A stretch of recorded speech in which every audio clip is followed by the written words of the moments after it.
tapi kita coba untuk efisien. Pertama, yang terkait mengenai instruksi penghematan anggaran seperti yang kemarin telah disampaikan oleh Bapak Presiden dalam sidang Kabinet Paripurna.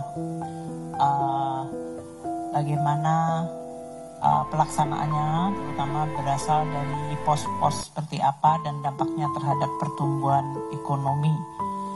Saya sampaikan ya bahwa sesudah Bapak Presiden hadir di acara tutup tahun, beliau melihat beberapa dokumen anggaran yang sudah dan akan dilaksanakan tahun 2025 dari kementerian lembaga. Itu yang makanya disebutkan beliau melihat secara detail. Dan selama ini Presiden juga menyampaikan indikasi bahwa APBN perlu untuk dalam pelaksanaannya dilihat dari sisi efisiensi dan ketepatan sasaran, serta tentu mengurangi berbagai belanja-belanja yang dianggap dampaknya terhadap perbaikan dan perkuatan perekonomian dan kesejahteraan, memperbaiki produktivitas, menciptakan growth, itu perlu untuk diperkuat. Oleh karena itu, Presiden menyampaikan dalam instruksi untuk melakukan fokus anggaran agar makin efisien dan penggunaan anggaran akan ditujukan kepada langkah-langkah yang memang dirasakan manfaatnya oleh masyarakat langsung seperti makan bergizi gratis, tapi juga beberapa langkah seperti swasembada pangan, energi, kemudian perbaikan di sektor kesehatan, serta langkah-langkah untuk meningkatkan kualitas dari masyarakat untuk bisa menjadi sumber daya manusia yang makin unggul sehat.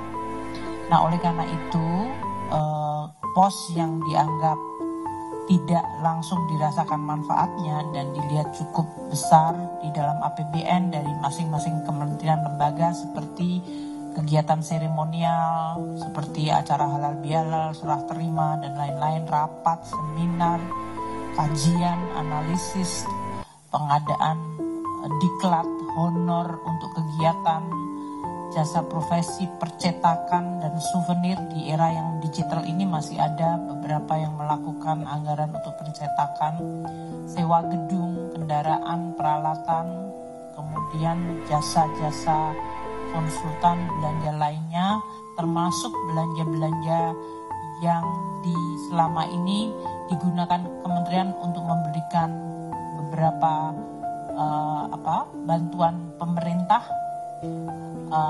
maintenance, perawatan dan pemeliharaan, perjalanan dinas, ini yang sudah berkali-kali disampaikan. Itulah yang area-area yang kita akan meminta kementerian lembaga untuk melakukan efisiensi yang cukup dalam, cukup tajam, untuk kemudian dari realokasi efisiensi ini untuk dilakukan belanja-belanja yang lebih produktif seperti Bapak Presiden sampaikan, penciptaan kesempatan kerja yang menciptakan produktivitas, menghasilkan devisa atau menghemat devisa, termasuk mendorong industrialisasi untuk hilirisasi. Ini semuanya akan kita koordinasikan dan kita laksanakan dalam sebulan ke depan. Tentu para menteri dan pimpinan lembaga juga perlu membahas dengan DPR masing-masing komisi mengenai perubahan dari anggaran mereka.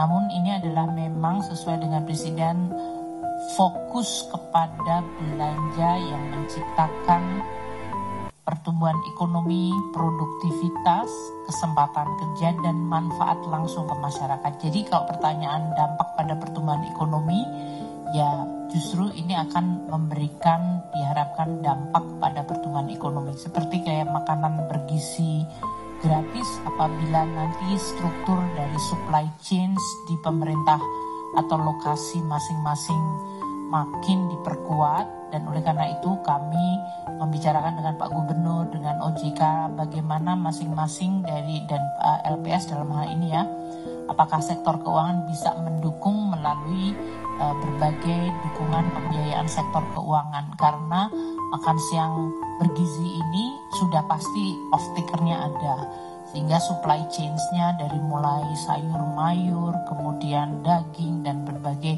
itu yang bisa diproduksi oleh para produsen lokal, entah itu petani, usaha kecil menengah, itu memiliki peluang untuk mendapatkan market yang pasti. Dan